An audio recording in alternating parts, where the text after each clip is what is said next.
Corona కష్టాలు, ఆర్థిక ఇబ్బందులను ధైర్యంగా ఎదుర్కొన్న కొందరు గిరిజన మహిళలు స్వయం ఉపాధితో ఆర్థికంగా బలోపేతమయ్యారు.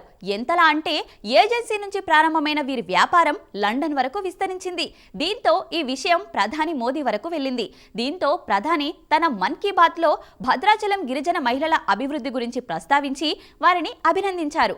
భద్రాచలం ఐటీడీఏ ఆధ్వర్యంలో స్వయం శిక్షణ కింద 7 ఏళ్ల క్రితం ఓ ప్రత్యేక ప్రోగ్రాంను ప్రారంభించారు. గిరిజన మహిళ ఊకే వెంకటలక్ష్మి మరో 7గురితో కలిసి శిక్షణ తీసుకుంది. అనంతరం 5 లక్షల పెట్టుబడితో శానిటరీ నాప్కిన్ తయారీని భద్రాద్రి శ్రీరామ్ జీఎల్ గ్రూప్ అనే సెల్ఫ్ హెల్ప్ గ్రూప్తో ప్రారంభించారు. ఐటీడీఏ ప్రాంగణంలో ఓ భవనాన్ని అధికారులు వీరికి కేటాయించారు. మిషనరీతో తయారీ ప్రారంభించిన కొద్ది కాలంలోనే కరోనా వచ్చింది.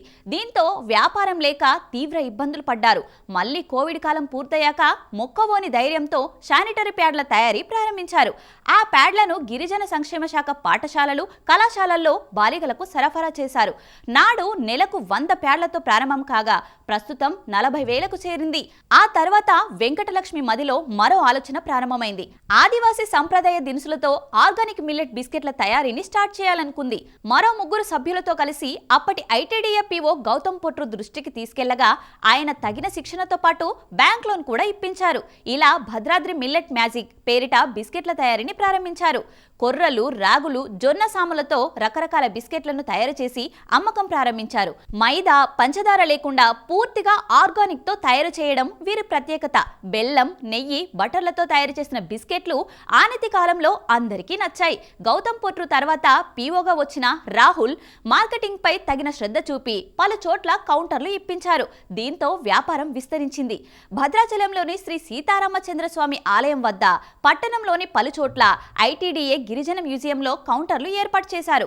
హైదరాబాద్ శిల్పారామం, ఢిల్లీ రాష్ట్రపతి భవన్తో పాటు ఇతర ముఖ్య కేంద్రాల్లోనూ ఎగ్జిబిషన్ ఏర్పాటు చేసి ప్రోత్సహించారు. సుదూర ప్రాంతాలకు కార్గో ద్వారా ఆర్డర్లతో సరఫరా చేస్తున్నారు. ఎన్ఆర్ఐల ద్వారా లండన్ కు సైతం వీరి బిస్కెట్లు పలుమార్లు చేరాయి. మొదట ఎన్నో ఇబ్బందులు పడినప్పటికీ ఇప్పుడు గ్రూప్ లో ప్రతి మహిళ 5 అంకెల జీతంతో సమానంగా సంపాదిస్తున్నారు. ప్రధాని మోదీ వారిని మెచ్చుకోవడంతో మరింత స్ఫూర్తితో కొత్తగా ఆలోచించి ఇంకా ముందుకెళ్లాలనుందని వెంకటలక్ష్మి అండ్ టీం అంటోంది. మనం కూడా వారికి ఆల్ ది బెస్ట్ చెప్దాం.